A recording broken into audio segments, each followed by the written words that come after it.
Good afternoon, everyone. Can you hear me back in the back okay? No? You can? Okay. Good afternoon. Welcome to the Dole Institute of Politics. I'm Bill Lacey, Director of the Institute. We want to thank all of you for coming out on a Sunday afternoon to help us kick off the first program of our presidential lecture series in 2009. Let me take a moment to tell you about our upcoming programs. We're taking a new approach on study groups this spring. Scott Burnett will be our Dole Fellow for this semester. Scott is a resident of Kansas City and served in the Carter White House, and he and I will co-lead a study group that will focus on President Obama's first 100 days. That will begin on Tuesday afternoon, the 17th at 4 p.m. We'll have really interesting guests for every week of the program, and it's something that you won't want to miss. And we'll run for about 11 or 12 sessions. We're kind of putting the details all together on that right now. But the idea is as all of you know, the first 100 days is usually very critical for a new president, and so we wanted to really track exactly the success, the failures, everything that's going right and wrong for the president's first 100 days. So please join us, and that'll be Tuesday afternoons at 4 p.m. starting on the 17th. The next event of our presidential lecture series features historian Michael Burlingame. That will be Tuesday evening, February 17th at 7:30 p.m., and you should have the rest of the series on the back of your program if you'd like to take a look at that. Folks in the Simons Media Room, I hope you can hear us fine back there. I know we have a really full house today. We appreciate everybody's patience. Even though the folks in Simons do not get to see everything in person, they do have a closed screen, big screen TV back there, so they'll get to see the lecture as well. And if you want to ask questions in the Simons Media Room after the lecture, or actually after the Q&A session ends, please come out to under the flag. We'll have a student station there with a remote microphone, so if you're in the Simons Media Room, you will have a chance to ask questions as well. And finally, I want to also thank for joining us via closed-circuit TV, Seward and Labette Community Colleges. They will be watching today's event and enjoying it as you will. We hope. I'm sure you will. As always, I have a few requests for you this afternoon. Please turn off your cell phones. Please do that right now. You don't want your phone going off in the middle of any of our guests' extraordinary observations. If you have a question after the Q&A session, please raise your hand and wait for a microphone. And please do ask a question. No filibustering allowed. There aren't many places in America outside of Washington where you can find as many presidents, Supreme Court justices, political leaders, and practitioners and journalists as the Dole Institute of Politics. We are proud of what we've accomplished here, but the accomplishments are collective. Chancellor Bob Hemingway was a visionary who had the idea of having the Dole Institute here and convinced Senator Bob Dole. Richard Norton Smith, our guest today, was a genius who created this wonderful facility. The world-class programming we've had in place over the last several years is a result of the tremendous team that we have here. I am sad to say today that we are losing one of the key members of our team to retirement. Linda K. Pritchard served as Assistant Director under Richard Norton Smith, Interim Director Steve McAllister, and in my absence, John Earl, and served as my Assistant Director as well. She's had an extraordinary impact on the Dole Institute and will be very badly missed. Linda Kay, please stand up so we can thank you.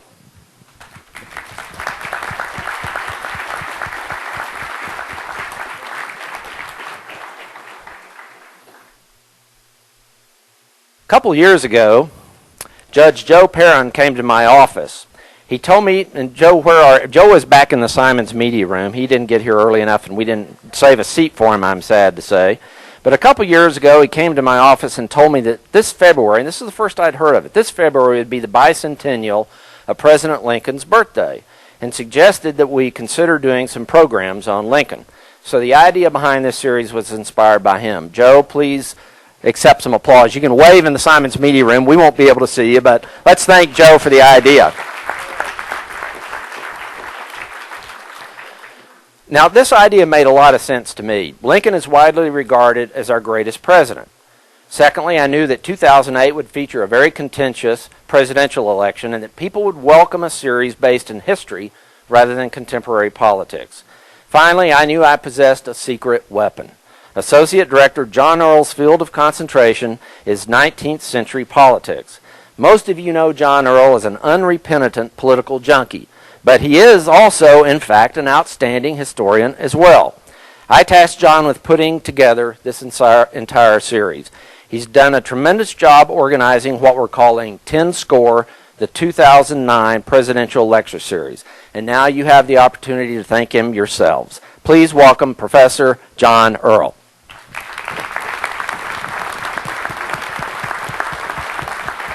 That was great. There you go. That'll be good. Thank you, Bill. Actually, there is some precedent for this series.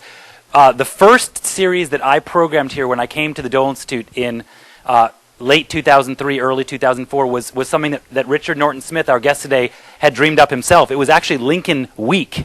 We had 4 different Lincoln speakers on consecutive nights for a week. It almost killed Allison Carter and Linda Kay and me and Richard Conzum, who I know is here today as well. So this time when we reprised the idea, thanks to Joe Perrin's suggestion, we decided to spread it out over several weeks. So you're going to get the same amount of Lincoln, but it's not going to be like the Bataan Death March that we had in early 2004. One other announcement before I introduce our guest. We have another special offering during these weeks in our reading room where scholars routinely research the papers of Senator Bob Dole. We actually have a Lincoln flag. It's an original 34-star Kansas statehood Civil War era flag from about 1861 to 1863. We don't know exactly when. It's known as the Lincoln flag in part because Abraham Lincoln was the only president throughout the period it was used as the national flag, and because Lincoln would not allow any stars to be removed from the flag, even though 7 southern states were preparing to and then finally seceding from the Union. The flag is on display. It's very large in our reading room if you want to go by and have a look. It is on loan to us from our friend and KU Professor Emeritus Dennis Daly. So I really think that's a nice historical touch to what we're talking about today. Richard Norton Smith is not known for staying in any one place for very long. But we Jayhawks, Lawrencians, and Kansans, and especially those of us who love the Dole Institute, are extremely lucky that he was here between 2001 and 2003. Because without Richard, I can assure you, this institute, this building, would have been very, very different. Few people possess the vision and energy to conceive of something like this, still fewer the fundraising abilities, political skills, and powers of persuasion necessary to get it built and get it built right. But Richard Norton Smith did all these things, and our community is richer for them. Richard, then, is a person of ideas, a sought-after speechwriter and wordsmith, a proven leader of presidential libraries and museums, and a biographer and historian of great note. He was born in 1953 in Leominster, Massachusetts. Don't ever say Leominster to anyone from New England. Graduated magna cum laude from Harvard in 1975 with He went to Washington after graduation and worked as a White House intern and as a freelance writer, but was quickly scooped up to write speeches for Senators Edward Brooke of Massachusetts and Senator Bob Dole. His collaboration with Senator Dole has resulted in many of the most memorable of the senator's speeches, books, and other projects. As his historical subjects, Mr. Smith has chosen many of our nation's most visionary and heroic men: Thomas Dewey, Herbert Hoover, Robert R. McCormick, George Washington. His books have not gone unnoticed. Thomas E. Dewey in his times was a finalist for the 1983 Pulitzer Prize, and The Colonel, The Life and Legend of Robert R. McCormick, received the Goldsmith Prize, awarded by Harvard's Kennedy School, and has been described by the eminent critic Hilton Kramer as the best book ever written about the press. As many here today know, Mr. Smith is currently at work on a biography of Nelson Rockefeller, a project of truly tremendous scope involving thousands of pages of newly available documents as well as more than 150 interviews.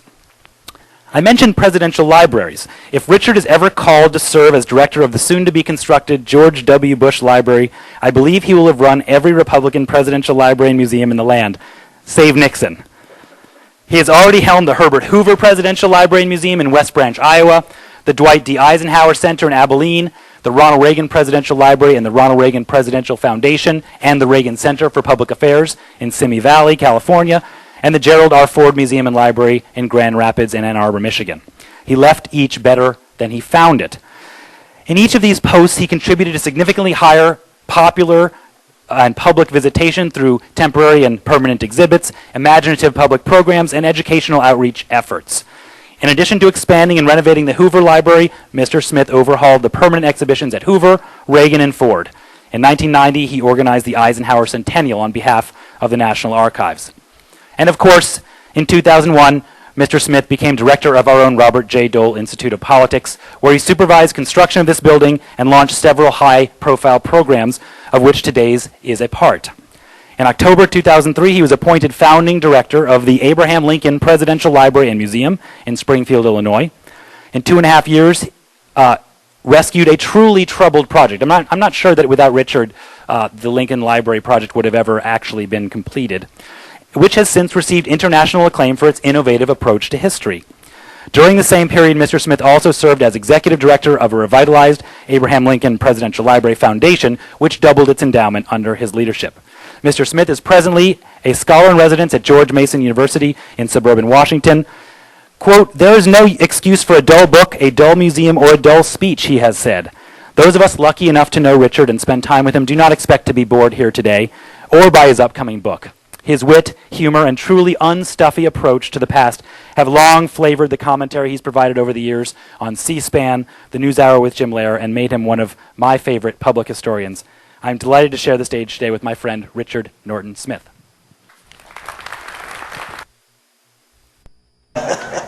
Richard, thank you for doing this and kicking off our 2009 presidential lecture series about our greatest president. It's something that Bill Lacey and I agree on, which is kind of unusual. I guess one of the ways to start out is what is it that makes a great president? Well, it's a good question. It's a question that in some ways needs to be asked within the context of the times. There are presidents who could have been great presidents, but for the particular challenge they confronted. I happen to believe that Herbert Hoover, had the Democrats succeeded, as many of them wanted to, and nominated him in 1920, the story of this country would have been very different, and certainly Hoover's place in history would have been very different. There are other people like Franklin Pierce who would have been a dud no matter when he was in office. In the case of Lincoln, there are so many factors, I think, that contribute to his greatness. And they begin before his presidency. Right. Because I think if you want to come up with a single word that defines this incredibly protean figure, it's growth. Lincoln never stopped growing. Now, what does that mean?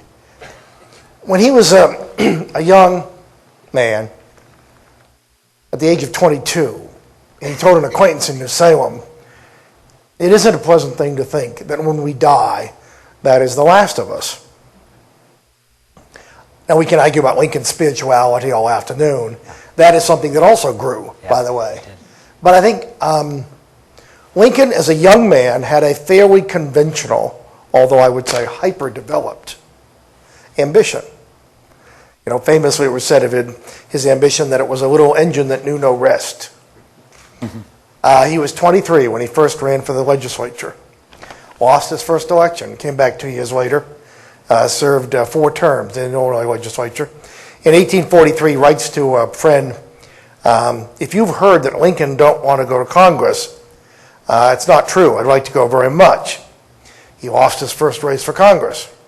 He was elected in 1846. He shows up in 1847 in the nation's capital, a town of 34,000 people, with 37 churches and twice as many taverns. Some things haven't changed. That's right. And he immediately establishes himself as a partisan, a party man. Right. He introduces what's called the spot resolutions. Now, this is in the middle of the Mexican War. Lincoln had principled opposition to the war. He believed that it was an immoral war, a war fought for the expansion of slavery. But he chose a kind of dodgy trick, almost too clever by half. He gets up on the floor of the House and he introduces these resolutions that would require the President of the United States, James K. Polk, to identify the precise spot on the map where Mexican aggression had occurred, thereby justifying an American invasion of our southern neighbor. Well, his party didn't control the House, so the resolutions went nowhere. But at the same time, in doing that, he also demonstrated, even at that relatively early age, that he was capable of putting principle ahead of popularity. And if you follow Lincoln, he had one term, one unhappy term in Congress. Most people regard it as a failure. He goes home to Springfield, immerses himself in his family and his law practice, disappears for 5 years. Right. And then comes something called the Kansas-Nebraska Act, which in effect would repeal the Missouri Compromise. So the point is, he had the opportunity to be great. Okay, I'll come back to that in a second, because you mentioned that he served one term in national office in Congress. The Whig Party, which was his party, didn't even renominate him to succeed himself the next term. What about this rather meager preparation prepared Lincoln to be president during our nation's greatest crisis? If he ran today, you can almost write the opposition's attack ads. Well, yeah, they'd be at the 3 o'clock in the morning ad. Go. No, exactly. No international experience, little formal education, out of his depth, even though I think we can agree that he truly wasn't. Well, but you have to go to 1860 and the unique set of circumstances under which he was nominated. I'm not at all sure he would be nominated today with that background. He probably would have been killed off in the dog-eat-dog world of American primary politics. But what happened by 1860 was the country was about to come apart at the seams. The Democratic Party was arguably the only national institution, and it was breaking up. So it meant that the Republican nominee, remember, this was only the second time the Republicans had nominated someone for president. The Republican Party was born in the mid-1850s in opposition to Stephen Douglas and the Kansas-Nebraska Act. Most Republicans believed, well, they all believed that slavery was an evil, that it was something that had to be controlled, that it was something that had to be restrained. Many of them believed that it was something that had to be ended. The question was exactly when and using what powers of government. Lincoln was a relative moderate on the question, but he believed fervently that the spread of slavery into the territories had to be halted, and the time had come, in effect, to draw a line in the sand. His advantage in 1860 was that he was relatively unknown. He was not a blank slate, but in a curious sort of way, his lack of experience actually turned out to be his greatest asset, because the more prominent Republican candidates had long records, they had been outspoken, they had quotes that could be read back Lots at of them. enemies. They had made enemies. And so he was someone, in some ways a dark horse, who could unite the party and take advantage of this unique split that existed within the Democratic Party. What very few people seem to have seriously contemplated was how Lincoln would actually govern. Right, that's a very good point. And again, back to ask a similar question, though. I understand, I'm working on this in my own research, how he got nominated, even how he got elected. But what about his own biography prepared him for the type of leadership challenges he was confronted with immediately?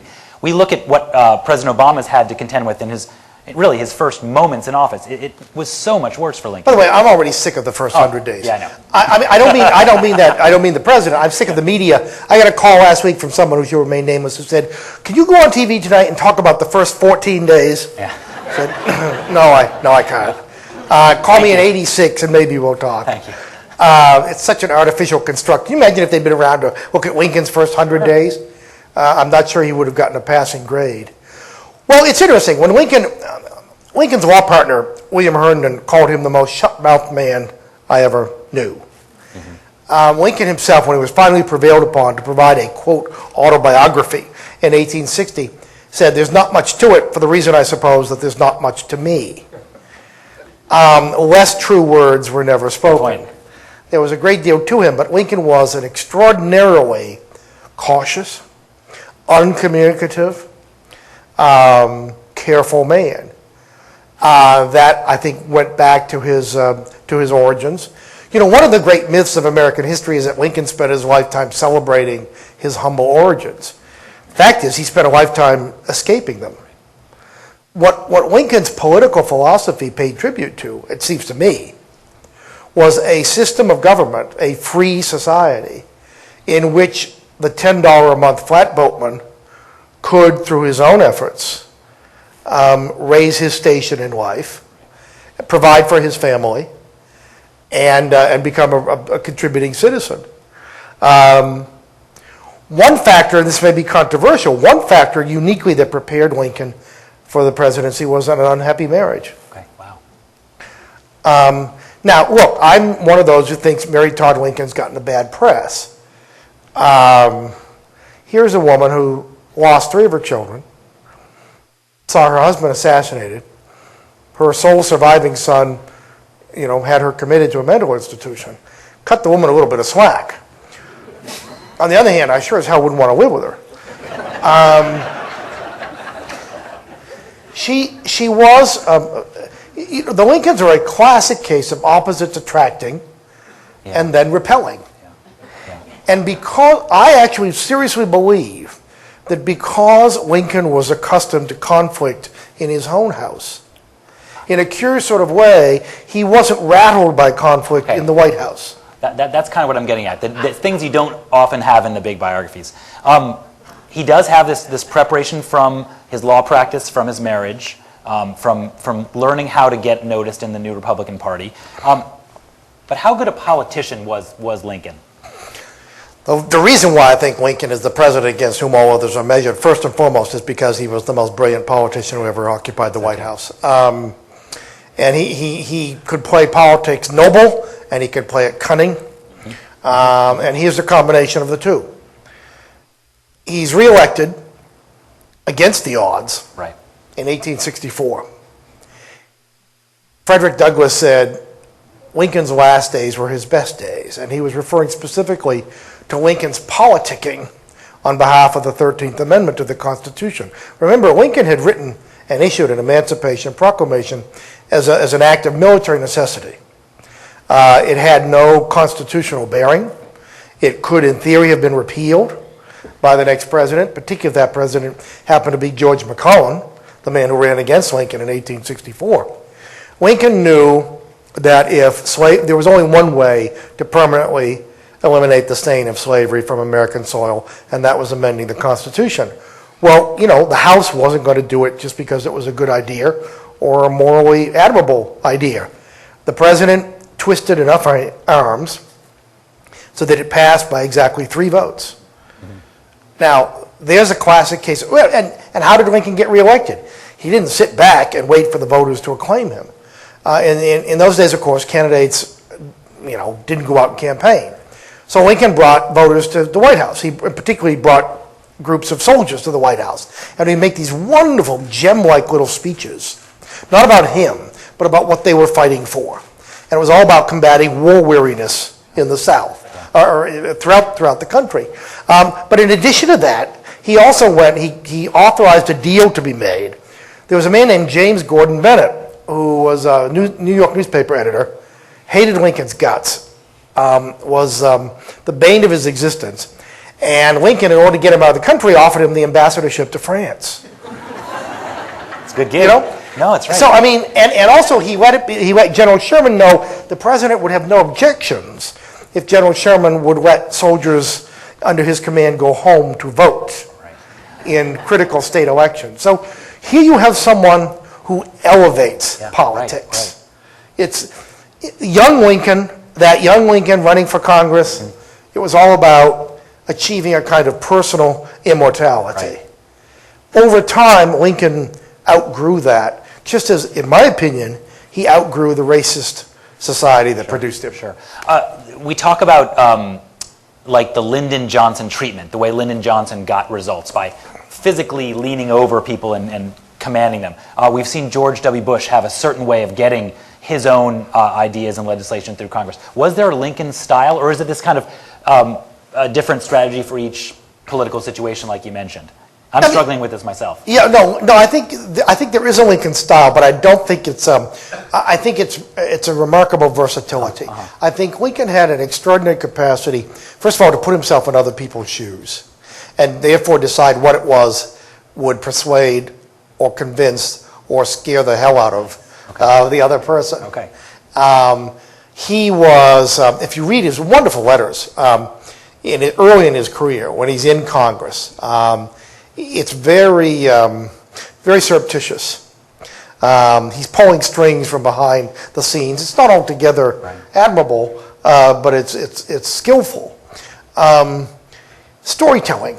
Lincoln used stories not only to entertain people, sometimes to change the subject when he wanted to, but also to make a point. And in fact, he used them as means of persuasion, of impressing upon someone that maybe their interpretation of an issue was maybe a little bit off. And he seemed to have a story for almost every occasion.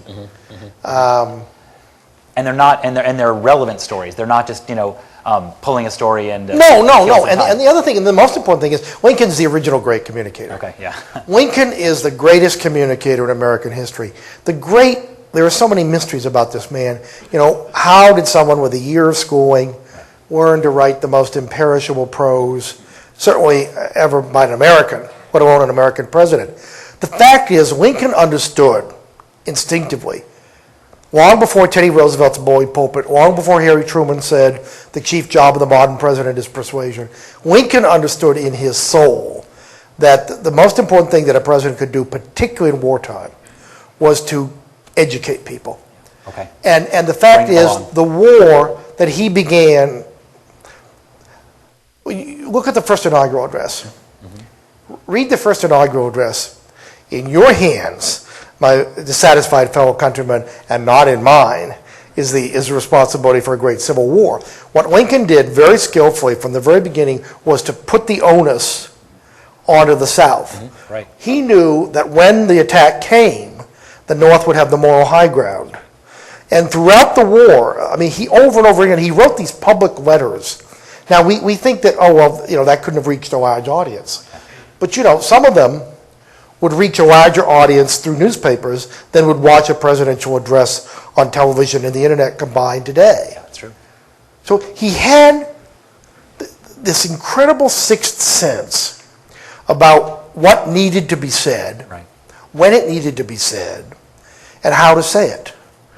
And that was the case whether we were speaking to millions of countrymen, lighting fires under members of Congress, or one-on-one. Those are great ways to answer that question. Richard, do you think it takes extraordinary times to make a great president? You seem to allude to that with Herbert Hoover, although Hoover, who I think had the potential to be a truly excellent president, seemed unable to grow into the crisis that was the Great Depression. I've heard Bill Clinton lament about this as well. If only there would be a great crisis during the time he was president, he could have really shown his leadership chops. Isn't that appalling? I know. Tom, now stop and think about that. I'm sorry. Just think about the ego that exhibits. What he's really saying is, if we'd really had a big war, right, or a depression, and certainly Lincoln would have been wasted on, say, Calvin Coolidge's term, where I'm sure there are big things that happened in the mid-20s. I don't know. I'm a Coolidge man, so you got to be careful there. I stop at the 19th century's mind. Yeah, well, okay. But in other words, so could there have been a great president where nothing big happened, and do you need a crisis like the Civil War to be one of our great leaders? Traditionally, better or worse. I take issue with this. The fact of the matter is, the academic jury, for most of the last 100 years, has enshrined a single model of the presidency, what I would call the New Deal model. And it puts and in some ways it was anticipated by Teddy Roosevelt. But it says that the president is the national agenda setter. The president determines really where we ought to be going as a people. The president submits, in many ways, the legislative program. In the 19th century, presidents were administrators-in-chief. Now they're advocates for things in general. And not only that, but the New Deal model presupposes that power flows to Washington and that power is personalized in the presidency. So that's the model that has become enshrined. Right. The problem with that, it seems to me, is I actually think post-Ronald Reagan, you can actually look at alternative models. You can look at, I think one reason why an Andrew Jackson is being dusted off today, or even why people now look at Coolidge more seriously. There are alternative models which are appropriate for their time. And the worst thing that a historian of all people can do is to forget, is to try to impose our conventions upon an earlier generation. You look at somebody like Coolidge. Stop and think, if you'd been, my age in 1923, as an adult, you would have lived through the assassination of a very popular president who had also been the first president to take America overseas, William McKinley, Spanish-American War. You would have lived through TR, who reinvented the presidency, every way you look at it. You would have lived through the split in the Republican Party as TR and Taft went to war. Then you brought in Woodrow Wilson, the first in 30 years, the first Democratic president in 30 years, who fought World War I, who transformed the role of American government to great disillusionment after the war. And then you would have gone through the Harding administration and Teapot Dome and the death of a president. Well, by 1923, in 20 years, you would have gone through all that concentrated activity. You would probably be pining for a little bit of tranquility, a little bit of Dwight Eisenhower. Okay, or a little bit of Cal Coolidge. That's as good a defense as I can think. However, I agree that the office has changed so much that I don't think you could have an excellent passive president today. So I think that might be where, if I could try to defend President Clinton, that might be where you go. And I think George W. Bush also seemed to understand that he was president during very important and life-changing times. But I will challenge you, just your characterization of Coolidge as passive in this sense. Everyone knows about Teddy Roosevelt's stewardship theory of the presidency.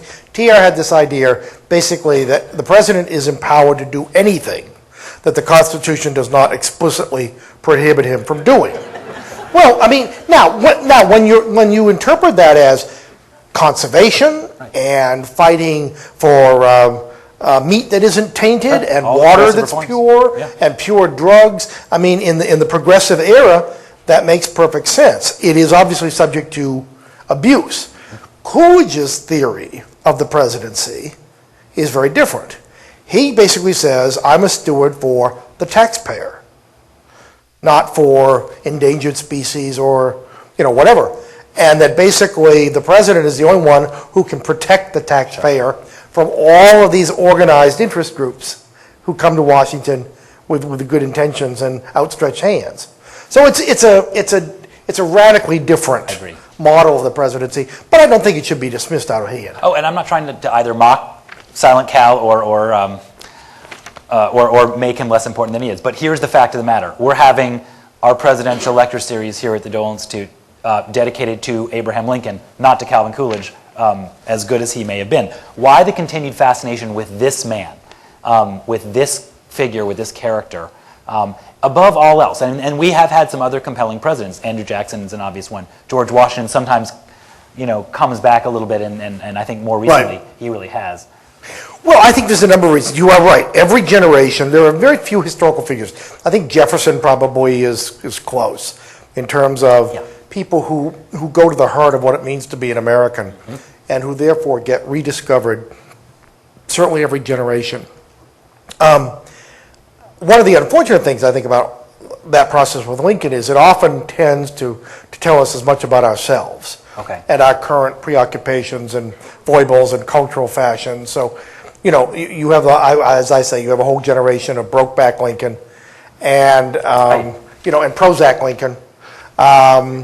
And in the 60s you had Dictator Lincoln and Racist Lincoln. Remember, not very long ago, here we have Barack Obama, our first African-American president, for whom Lincoln is clearly his hero. 30 years ago, 40 years ago, there was, almost concurrent with the Civil Rights Movement, there was a very significant effort on the part of some African-American scholars to basically rip the halo off of Lincoln, to say he was no great emancipator, to quote back things that he said in the context of the 1850s, that seems shockingly racist today. It's not hard to find racist quotes from Lincoln from before his presidency. That's certainly true. But that's one reason. I think there's one answer to your question. Lincoln is so rich a figure, and Lincoln's evolution is so profound. But there are also other reasons. One, Lincoln is funny. Lincoln is funny. Lincoln, there was this whole series of presidents who even if they hadn't been daguerreotypes, would have looked like stiff-necked figures.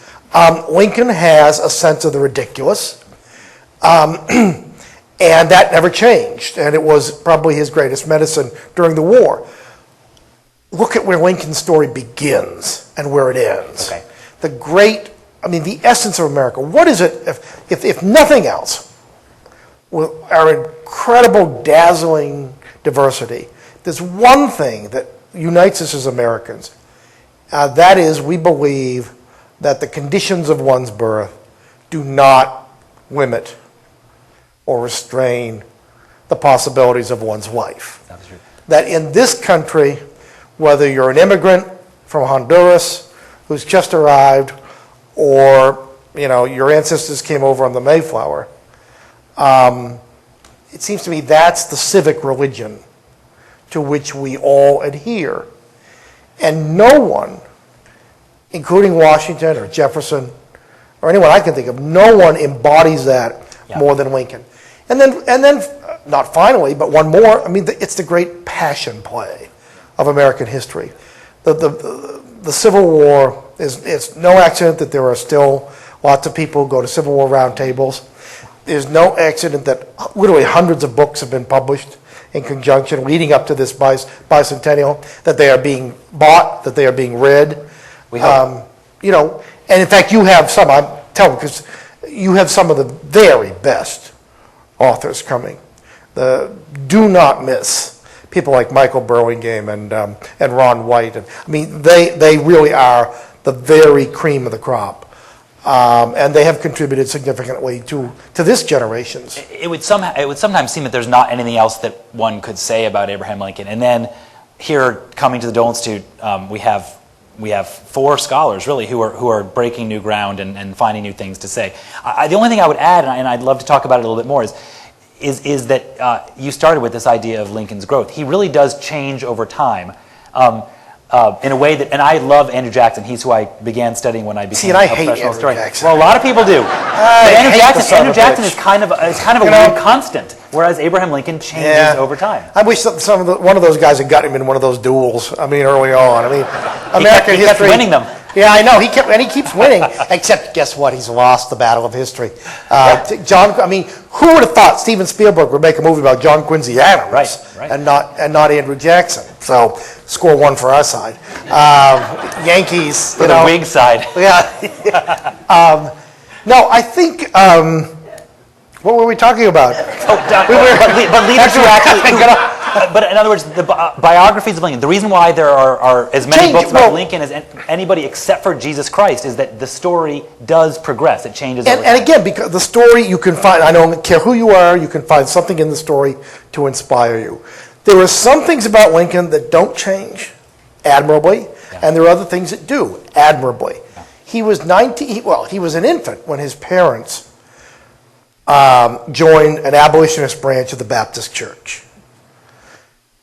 He was 9 years old, when they left Kentucky for Indiana, in part because they didn't want to live in a slave state. He was 19 years old when he took a flatboat down the Mississippi to New Orleans, which on the one hand dazzled him. This was, imagine, this was the first city he'd ever seen. And, but he also chanced upon a slave auction. Mm-hmm. And he was horrified and never forgot, the sight. So from an early age, Lincoln hated slavery. Right. He said, there was never a time in my life when slavery did not have the power to make me miserable.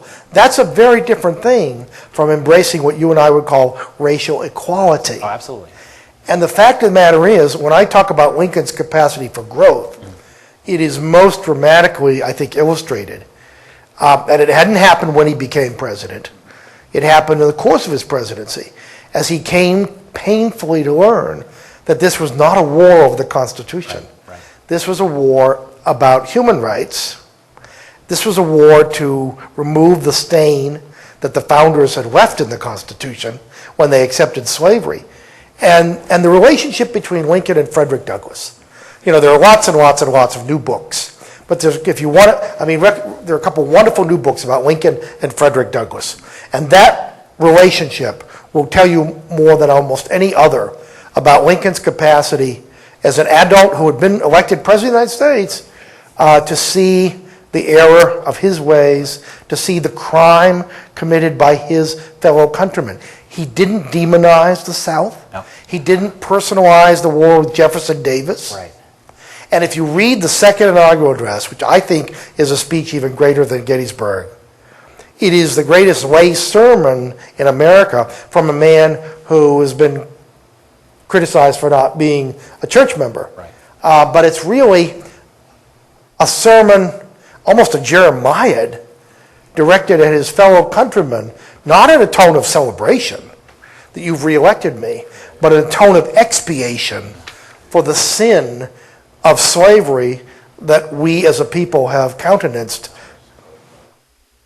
No, that's exactly right. Let's talk. That's a good segue for me to talk about the president's spirituality. And I agree with you that he did become more spiritual over the course of his life, and especially his presidency. But would you agree that when Abraham Lincoln took the oath of office, he was one of the least spiritual and least religious presidents we've had? No, I wouldn't agree with that. I would certainly agree with you that he wasn't a church member, and he wasn't one for creeds. Right. I think he was a skeptic. But he was also, there's no president in American history who knew the Bible better. Yeah. And in fact, one reason why one of the keys to understanding Lincoln's prose was, he once said, I never finished a novel. He said, I picked up Ivanhoe once, but I didn't finish it. Me either. I didn't pick it up. But he loved Shakespeare, and he loved the King James Bible, and he could quote both ad infinitum. But he was also, remember, he was a lawyer, and he was no ordinary lawyer. He had the most severely logical, rational mind. Right. When he used to go on circuit, the 8th Judicial Circuit in Illinois, there were these wonderful reports that, thank God, have survived, because people like Herndon, his law partner, went out and got them after Lincoln died, of Lincoln waking up in the middle of the night, sharing a bed, as was the custom in those days, reading Euclid's Geometry. That was the volume Lincoln took with him for pleasure. Euclid, which tells you something about how his mind operated. Right. Now, so it's not surprising when you factor all that in.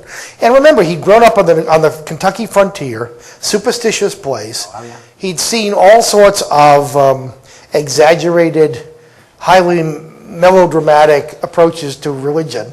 Right. He'd lost his mother as a boy. He lost his sister a few years later. He was death-haunted. He lost his first sweetheart, and I actually am one of those who think that Rand Rutledge was, in fact, his first true love. So he had all this loss, and he couldn't reconcile it with the notion of a loving God, which is an eternal question, which people obviously continue to debate.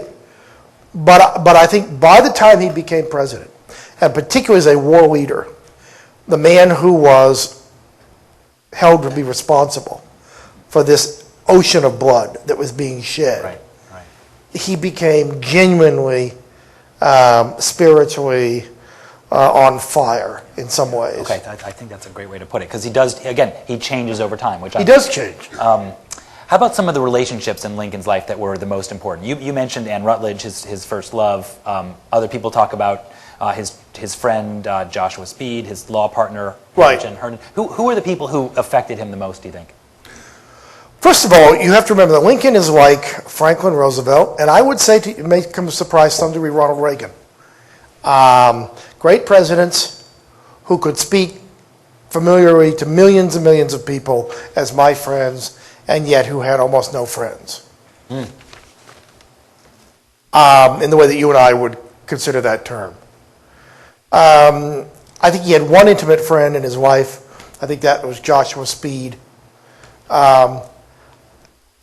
I don't think Lincoln was gay. I don't think Joshua Speed was gay. I think there's been a certain amount of politicking on behalf of that theory. And again, it's so easy for us to lose our sense of otherness when it comes to the past. And it's so unfair to the past to look back over our shoulder at history being made, as opposed to going all the way back and seeing history as something that's about to happen. the fact is, if you read women's letters in the 19th century, correspondence was simply, it was much more intimate, it was much more emotionally open. It's just a different emotional culture. And as far as, I mean, it was very simple on the frontier, when you had 8 people in a room and 3 beds, well, something had to give, you know? So I think that the problem is that in between, right about halfway between here and there, someone named Sigmund Freud came along. And, but if you can sort of erase Freud from your conscience, then you can begin to approach, you know, Lincoln's time on Lincoln's terms. But I think Joshua Speed, for example, and the great evidence of their intimacy was women problems. Yeah, sure. Joshua Speed had fallen in love, hopelessly in love, and like you know, men since time immemorial, worried about how to make her love him back, and worried about marriage and intimacy. Right. And who did he turn to for advice? His good friend Abraham Lincoln. And you should read the letters. They're marvelous letters back and forth. It's a wonderful friendship. Between Lincoln and Speed at this time, because Lincoln had been going through a very difficult period himself with Mary Todd, who, as some of you know, he was loosely engaged to Mary at the beginning of 1841. And it didn't happen. I don't think he jilted her. I mean, I don't think it's quite as melodramatic, but clearly the relationship broke. Right. And yet at this very time, his friend Joshua Speed, who's about to leave Lincoln and go back to Kentucky and get married, is writing him for advice. And Lincoln is, it's just marvelous. And then subsequently, of course, Speed had the opportunity to return the favor when friends brought Lincoln and Mary back together again, as they did. And they were married in November of 1842. And by the way, I want to be fair to Mary. You know, he was away for several months every year on the judicial circuit, leaving her with the children. Yeah. Oh, yeah. The house. She's the one who built the house. I mean, they bought the house. It was 1.5 stories. And she added, the house you see today is 2.5 stories. Well, she added the addition to accommodate a growing family. She adored her husband. And in fact, I would say that if there had not been a Mary Lincoln, personally, I don't think there would have been a President Lincoln. No, I don't think so. Well, her ambition also was... She was as ambitious as he was. Her great problem was she was born into the wrong culture at the wrong time. She was in many ways 100 years ahead of her time. She loved politics. Her father's great friend was Henry Clay. Henry Clay was Lincoln's political hero. I sometimes say Henry Clay was the matchmaker that brought Abe and Mary together. And Mary paid a price because the culture wouldn't allow her as a woman, you know, to run for office or to be really openly interested even in public affairs. 5 years ago, for Lincoln Week, we had Jean Baker come from Goucher College, who's written a wonderful biography of Mary Todd Lincoln, and now my friend Catherine Clinton has a new one. I haven't read it yet, but so Mary Todd Lincoln continues to be a fascinating subject for scholars. There is no fraternity less fraternal than Lincoln scholars. Yeah. And in fact, there are Abe people and there are Mary people who will not sit on the same stage. I mean, that is what level they carry this. Be careful. Be careful what you say and what you write. This is actually a hard question. I'm sorry to do this, but I'm trying to think of specific examples of the way President Lincoln handled certain specific crises during his term in office, and what we and maybe the current president can learn from them. In other words, someone who's really being tested on the job by fire. Well, almost every day he was. Now, people still debate. When he suspended habeas corpus, was that dictatorship in embryo? I think Lincoln responded brilliantly. He basically said, look, I'm suspending a clause of the Constitution to preserve the entire document. And then, being Lincoln, he had a marvelous kind of homely phrase. He said, sometimes a limb has to be amputated to save a life, but it's never wise to amputate a life to save a limb. The public printer came to the White House and told the president that he would have to change the language in one of his state papers because he used the term sugar-coated. And Lincoln said, the day will never come in this country when the average American doesn't understand what sugar-coated means. It stands. Now, the point of that is Lincoln understood better than the, quote, sophisticates surrounding him, some of them in his own cabinet, what the American people would and would not appreciate. I think that's another element. It's a mystery. Right. What is it that gives someone... Now, Lincoln, one thing Lincoln did, and I got lots of calls after the election saying, you know, what could President Obama learn from President Lincoln? Right. So, I'm not going to ask you that question, by the way. Well, you know, I think he's probably learned a lot already. Right. He doesn't need it from me. But one thing Lincoln did, which is fascinating, 2 mornings every week, you could walk into the White House. You could, first of all, astonishing, middle of the Civil War, no Secret Service, no security, no guards.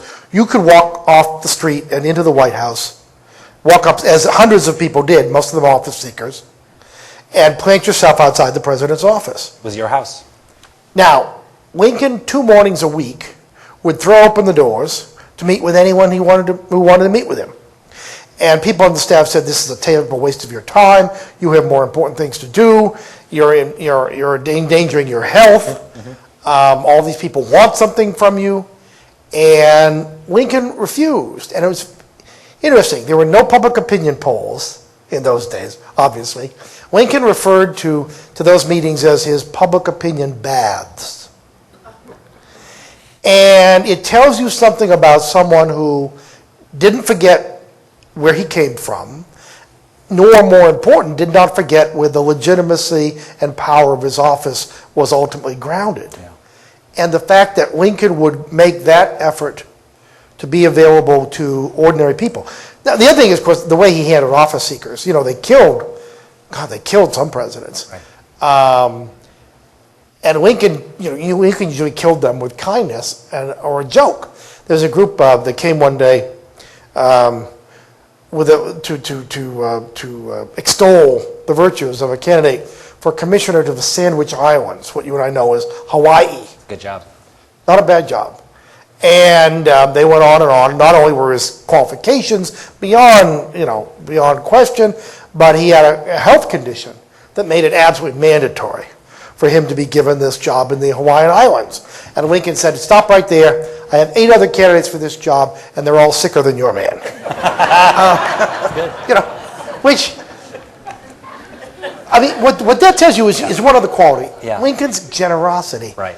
There was a sweetness about Lincoln's character that he could, because he'd been in that position. When he was a congressman and he didn't get reelected, what did he do? He went to the White House, he wanted a job. He wanted a $3,000 a year job as commissioner of the Public Land Office. And he campaigned for President Taylor, and he thought he was entitled to it, and he didn't get it. That's why he went back to Illinois, because he didn't get a job feeding at the public trough. Well, that gave him a particular insight into all these countless people who were feeding at his public trough. But that would have meant nothing if there had not been first a generosity of spirit. Right. I'm going to ask a couple more questions, then we'll open it up to your questions. We heard a lot over the last 8 years, I think rightly, that President Bush was a war president. We know from our past that there are good war presidents and bad war presidents. Lyndon Johnson is roundly now criticized. Well, there are good wars and there are bad wars. Exactly. Well, Johnson was criticized roundly for staying up late at night and actually planning bombing runs in North Vietnam. Where does Lincoln fall in the hierarchy of war presidents? Because sometimes he was good at it, seems to me, and sometimes he was not good at it. Now, he is the war president. He invented the job. Yeah. And unfortunately, it may be subject to misinterpretation. It is interesting you mentioned President Bush. We all now know how much President Obama admires President Lincoln. You may not have known, George W. Bush admired him every bit as much. Sure. 2 years ago, I sat at the president's table at a dinner at the White House for the Lincoln birthday. Every year on Lincoln's birthday, the Bushes had a special event. And I guess I can tell you this now. Several years ago, when I was in Springfield, out of which I got before the indictments began to fly, you'll notice. That's my next question. Yeah, well, we opened the Lincoln Museum, and the Bushes came, and they had a wonderful time. And I will never forget taking them through a hallway. Some of you may have been there. There's a hallway. Every politician's favorite exhibit is this large room with 70 examples of contemporary journalism, mostly cartoons, savaging Lincoln and Mrs. Lincoln, and dispelling once and for all the notion that Lincoln was born on Mount Rushmore. The fact is, he was the most controversial, most polarizing president in American history because of what he was doing. And I could tell President Bush really was getting into this. And as we neared the end, he said, he really had his ass handed to him. Yeah. See, we should know more stories like that about our previous president. Let me conclude my part of the questioning with the job you had after your job here at the Dole Institute. Describe how you brought the Lincoln story to life, made it more accessible with your work out at the Library Museum at Springfield. There were, I remember, even when we would talk here, some reports of people being worried that history was going to be dumbed down there. Sure. There was a lot, and then you see just only positive reviews later. And then finally, I would like to hear about what it was like to work for a governor named Rod Blagojevich, who was the man who lured you away. My contribution, I think, is modest to the library and the museum. One actually happened before I got there. I found out after the fact. I told the planners, I said, look, you will be judged more than anything else by how you deal with the issue of race. Mm-hmm. And if you think you can isolate it or put it in a box in the chronology here, then I think at the very least it will be a huge missed opportunity, because it is the subject that for 400 years has haunted this country and continues to. And it's a large reason why we're still talking about Lincoln and what his attitudes were. And they actually went back to the drawing board. They tore up a lot of their plans, and they created a museum that integrated this subject throughout. And one of the extraordinary moments in my life, on opening day, when you walk through the early years and you come down the Mississippi on a flatboat, you can imagine you turn the corner and what do you see? You see that slave auction taking place in New Orleans, life-size, and everyone, I don't care what party they belong to, I don't care what ideology, what country they come from, they all have the same reaction. They stop there sort of slack-jawed in astonishment. Mm-hmm. And so I think it was actually a sophisticated treatment of race, which I'm the most proud of. Then the other thing, I did have a fight with the exhibit designers, because left to their own devices, it would have been all show and no tell. Mm-hmm. It would have been the world's most expensive wax museum. Right. And I insisted that some people still read. And that the fact is, it's one thing to create these extraordinary scenes, but if you don't tell people what they're seeing and how it connects to the next scene or the larger story, then it's a great missed opportunity. Yeah. So I kept hearing how we have to program for 5th grade boys. And I'm not making this up. And I pointed out that 5th grade boys constitute a relatively small slice of the global population. And that... Happily. Well, in any event, so we had a few, we had a little bit of that, a little bit of friction. Yeah. Anyone who knows me knows that it wouldn't be me without a little bit of friction. But it panned out, and you are right. It's interesting. I used the parallel of the World War II Memorial in Washington. Remember how controversial it was in the abstract? Right. And then it was built, and you don't hear anyone complaining about it anymore. So it is a hats off to Bob Dole for that. For that. And if you haven't been to the museum and library in Springfield, it is a very sophisticated telling of Lincoln's story, and there are some great bells and whistles, and there are some great things that you have to work to read and understand. In this criticism of Lincoln, I mean, we went out of our way. I mean, in fact, we've been criticized for being too critical of Lincoln. There's a debate over the Emancipation Proclamation, what it actually did and did not do in the immediate sense, which is, I think, quite sophisticated. I mean, I sometimes do worry that we do too much in my profession of the hagiography of Abraham Lincoln. So I'm glad that you worked in that. And I've got to press you, Governor Blagojevich, what was he like to work for? Well, there's no hagiography there. I always said Rod Blagojevich makes a very good first impression. That's about all. Now, I also, though, I have to be fair to him because, you know, he likes history, and he was absolutely a man of his word. We hired 100 people to staff this place, and in Illinois, that's about 95 chances to go to jail. You know, and I haven't been indicted yet, so it was astonishing. We actually managed to get the place. It was troubled. It was deeply troubled. It was over budget. It was behind schedule. The academic community were taking pot shots at rubber Lincolns and all of this.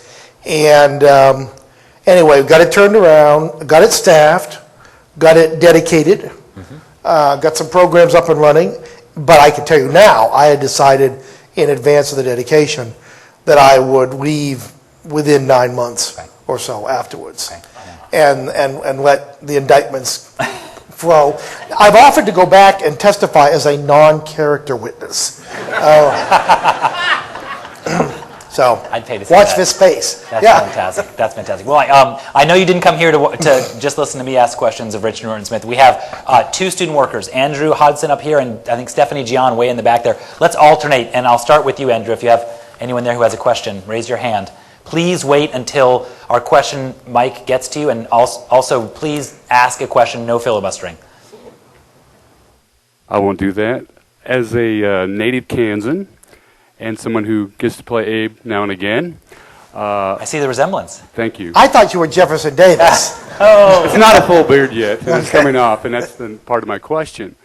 In the time that Lincoln spent in 1859 in December in Kansas, were there anything lasting of note for the folks here and for presenters?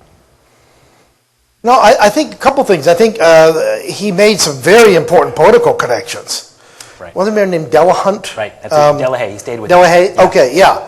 Who turned out to be very significant at the 1860 convention. And I think he gave at least one speech, didn't he? It's actually, some people argue, I think I would agree, that it's a speech that he used as a basis for the Cooper Union speech, about which there are entire books. Yeah. Problem is there's no transcript of it. So Kansas actually did play, and of course in a larger sense, the whole bleeding Kansas issue is what, as much as anything else, gave rise to the Republican Party and the election of Lincoln in 1860. So you could say that Kansas was one of the most important factors. Stephanie, do you have something in the back? Okay, this is someone way back under the flag, Richard. Hi, Dr. Smith. 2 questions. First one is, would you explain about comparing Lincoln's contribution in 2 fashions? One is Proclamation of Emancipation versus Bring the Union Together. That's the first question. The second one is, he ran the war by strictly volunteer soldiers. How did he juggle the difficult task during the recruitment process? Well, your first half actually frames beautifully the debate that defines the first half of the Lincoln presidency. Lincoln famously said to Horace Greeley, the Gadfly newspaper editor, basically, this is a war about the Union. And if I could win the war by freeing some slaves and not others, I would do it. If I could win it by freeing all the slaves, et cetera, et cetera, et cetera. But even while he wrote that, he was privately confiding to a friend that he was preparing an Emancipation Proclamation. This is again Lincoln. This is Lincoln, the politician, and frankly, with a significant degree of cunning. Why was he not more open in advance about the possibility of emancipation? 2 reasons, among others. One, he had to worry about the border states. He had Kentucky, his native state, Missouri, Maryland, Delaware. They were all slave states, and he had reason to believe that if he turned this war into a war for emancipation, that he would lose them. Right. And secondly, his own commanding general, George McClellan, was telling him that white men would not fight a war to free the black man. Now, Lincoln may have disagreed with him, He may even have held that view in contempt, but he had to take it seriously. And so the story of 1862 is of Lincoln's serpentine maneuvering on the public stage and backstage as this war mutates from a war about states' rights into a war about human rights. The second question, I'm not sure, do you ask about a draft or volunteers? How he won the Civil War with an all-volunteer army. Well, it wasn't an all-volunteer That's- army, yeah. and of course that was part of the controversy of the Lincoln presidency. The worst riots in American history to this day occurred in New York City in July of 1863. The Irish in particular, led by Tammany Hall, who deeply resented African Americans, who thought that liberated slaves would take their jobs. They rioted, ostensibly against the operations of a military draft. And again, there's a whole book in how Lincoln very dexterously, handled that issue. But it was not an all-volunteer army. It was a predominantly volunteer army. Of course, for a long time, Frederick Douglass said, you're fighting this war with one hand tied behind your back because you're not enlisting African-American soldiers. And after the Emancipation Proclamation was issued, and in the end, almost 200,000 African-Americans would volunteer to fight for the Union. 30,000 of them would make the supreme sacrifice. They contributed significantly to the final victory. Yeah.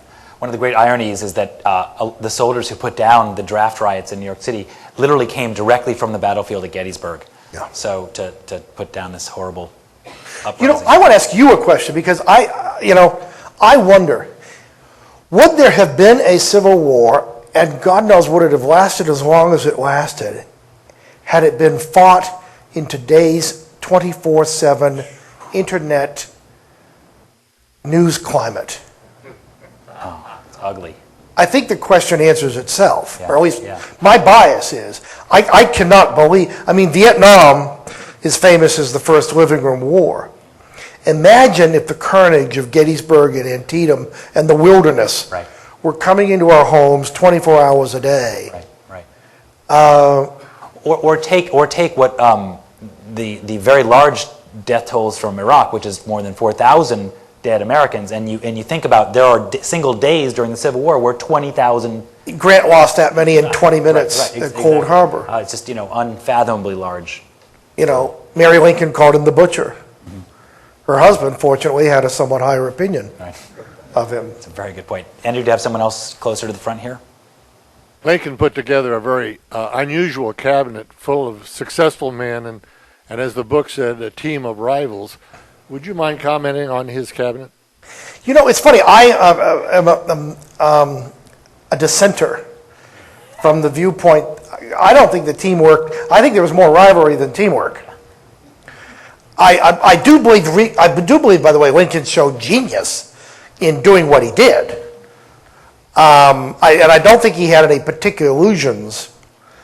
In the inelegant phrase that Lyndon Johnson applied to J. Edgar Hoover, I'd rather have him inside the tent pissing out than outside the tent pissing in.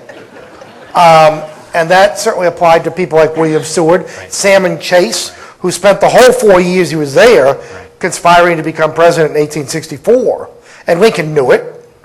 And again, it's a measure of Lincoln's magnanimity and shrewdness and self-confidence. Let's not forget, this was not a humble man.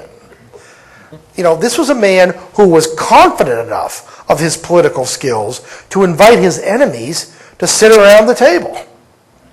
But if you look at the rest of that cabinet, it was pretty undistinguished. Much of it had been promised in deals at the convention, in contravention of what Lincoln himself had said. Does anyone remember Caleb Smith of Indiana? Probably not.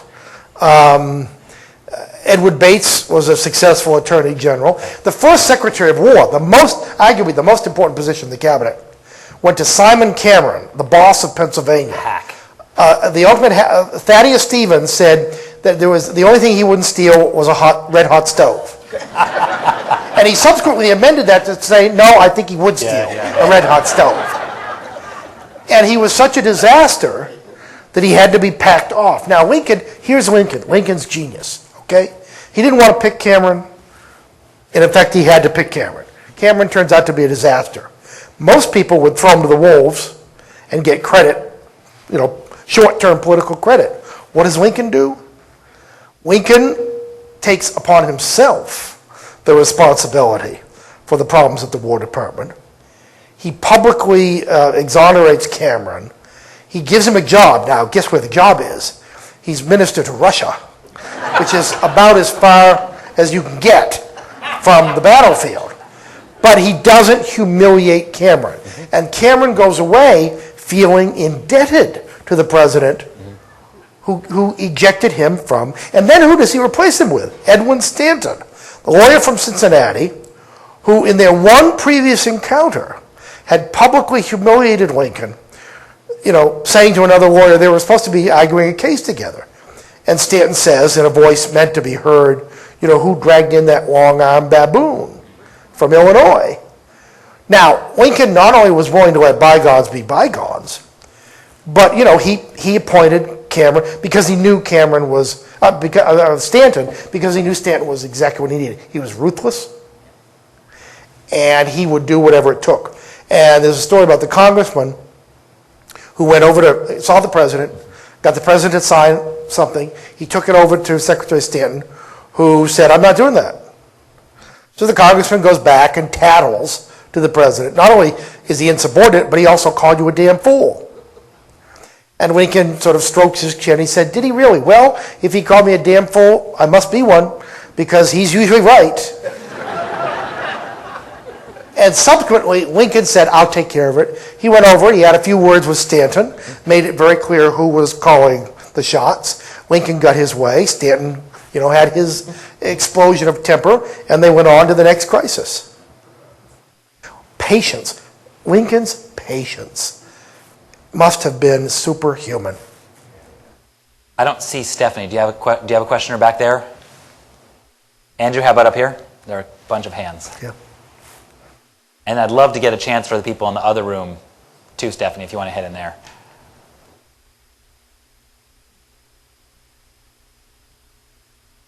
Yeah, I just wondered, the U.S. Constitution allows states to secede from the Union, so how was Lincoln able to get away with that? I would think that would be an egregion against the Constitution itself. Well, now you've just put your finger on what the war is about. Because Lincoln insisted that there was no such right in the Constitution.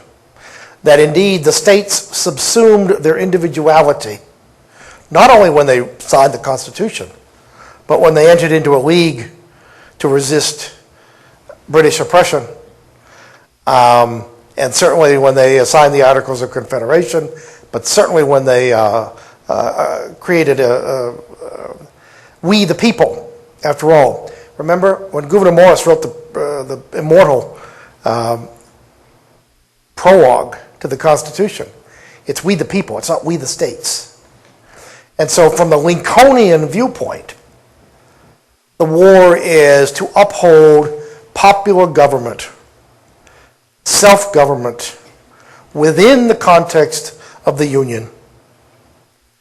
But he certainly, he was willing to fight a war to deny the argument that any state had a right to secede from the Union. It wasn't a club that you joined and left when you were unhappy. Now, I'm well aware of the fact that there is now, as there was then, an alternate school of thought. But in the beginning, that, in effect, more than anything else, is what the war was all about. Right. And it changed over time, but that's exactly right. Stephanie? A lot of people here. Andrew, we need someone else. Oh, Barbara has one from the Simons room in the back. Andrew, if you could. Oh, I guess it's mine. Richard, how important were the Lincoln-Douglas debates to Lincoln's success in 1860? And thank you both for a great day. That's a great question. They were absolutely pivotal because they introduced Lincoln to a national audience. Lincoln wanted very much to be a United States Senator.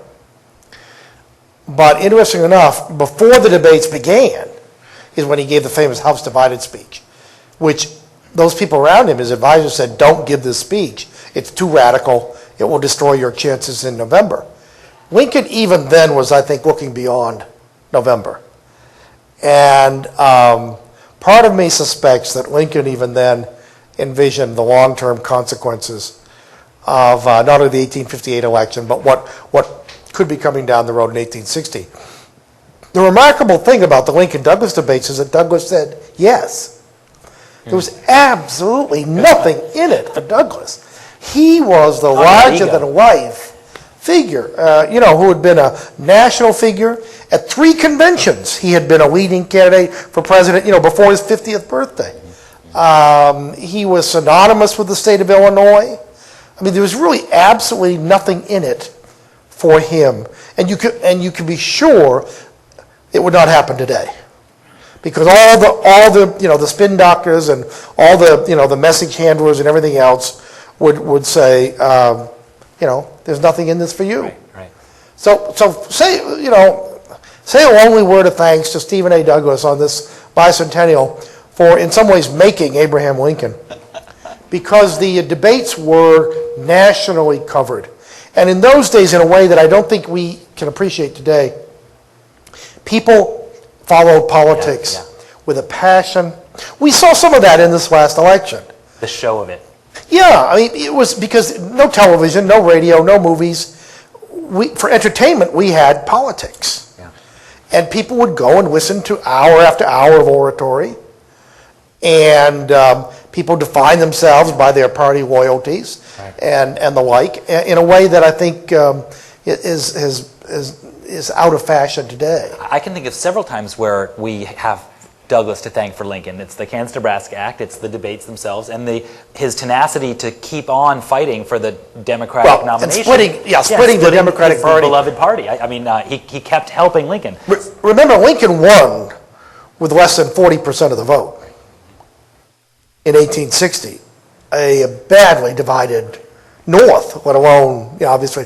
And in most southern states, his name wasn't even on the ballot. He didn't get a single vote. We have time for a few more. You have one there, Andrew? And this gentleman right here, I just see this gentleman right there had his hand up. Just curious if you could speculate how Lincoln's administration might have ended had he not been assassinated, and how America might be different had he not been assassinated.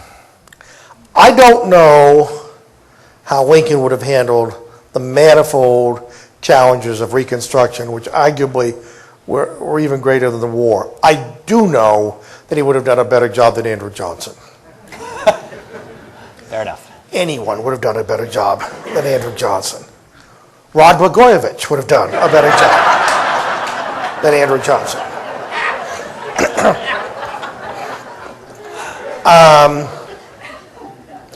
Lincoln had, first of all, these extraordinary skills that I've talked about, political skills, but also something you cannot measure. Think of the prestige that Lincoln had accumulated as the man who had seen the country through its greatest crisis, who had forged an emotional bond with millions of people in a way that, in normal times, no leader does.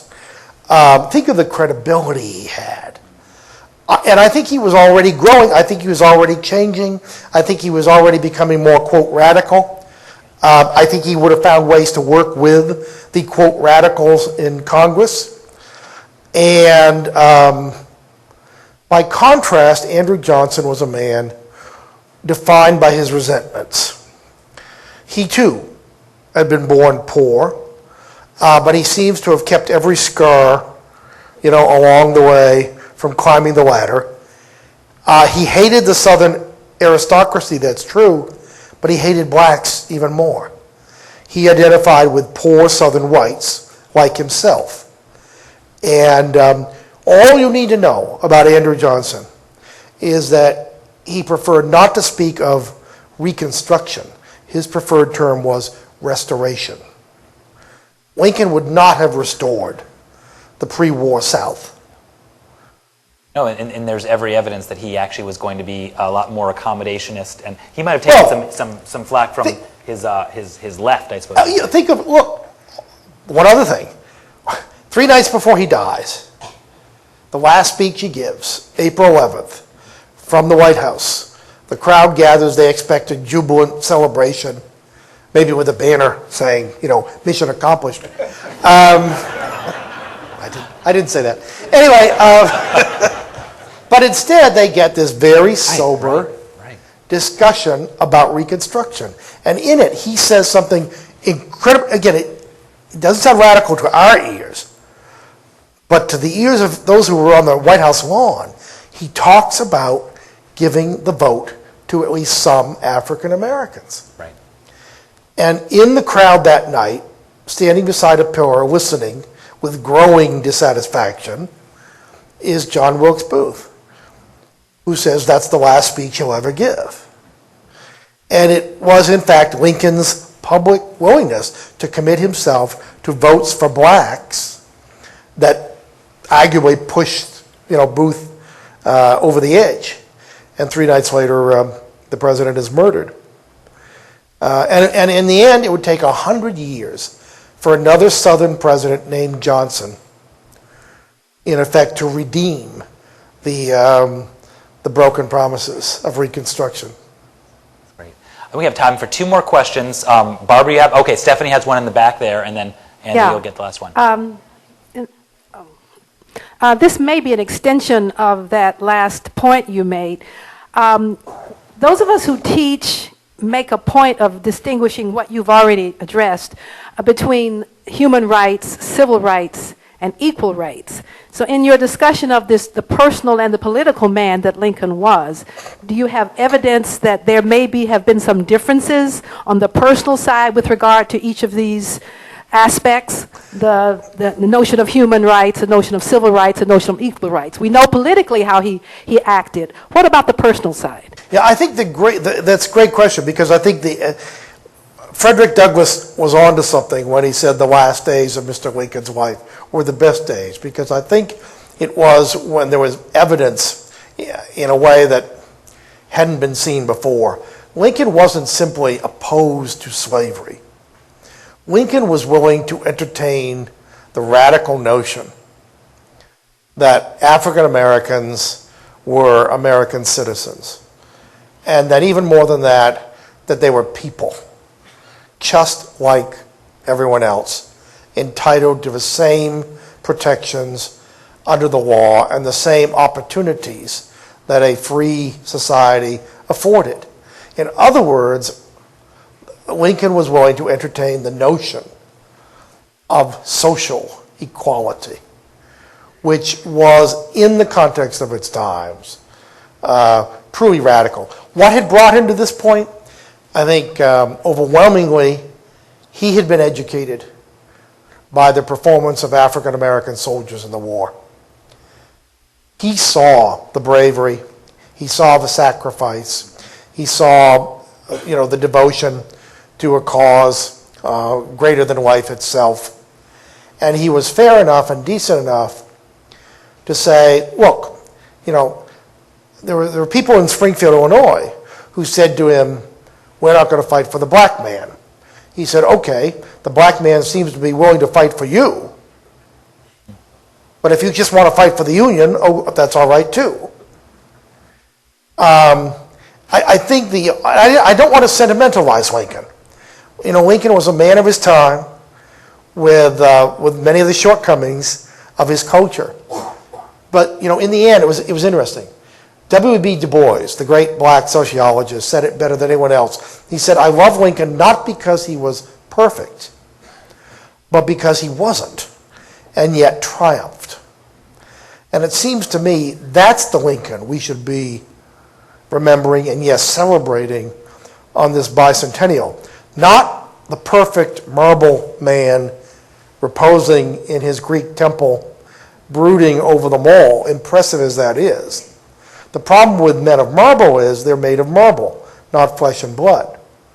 And the thing about Lincoln is the more you know about the flesh and blood Lincoln and the Lincoln who evolved, I think, then the more the man of Marlborough is justified.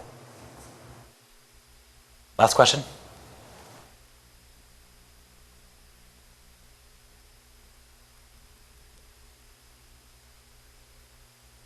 Welcome back, Richard. Thank you.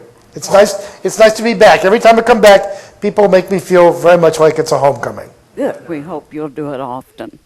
I was wondering if Lincoln's great ability to make a point by storytelling could have been influenced by his great reading of the Bible and Jesus' teaching through the parables. That's a wonderful point. And I think there is absolutely truth to that. But I also think one other source I didn't point out. One of his favorite literary sources as a boy were Aesop's fables. He read Aesop cover to cover, and that likewise suggests a certain kind of storytelling approach to persuasion.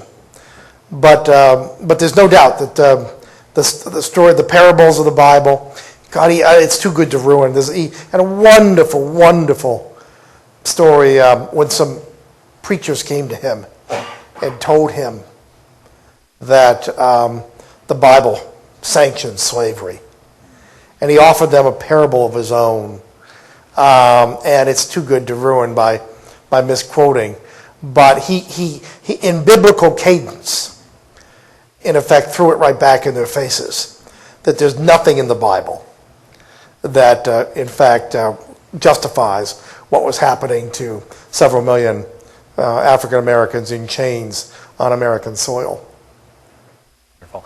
I just want to close by saying some of the memories at KU that I cherish the most are the conversations that you and I had when you were here about politics, everything else, and it was like old times here tonight. And I'm also just, I wanted to thank you for bringing me over to this place. You gave me my first tour, and I've really loved my time here, and it's very special. So thank you for kicking off our Lincoln series. Thanks. Thank you for coming.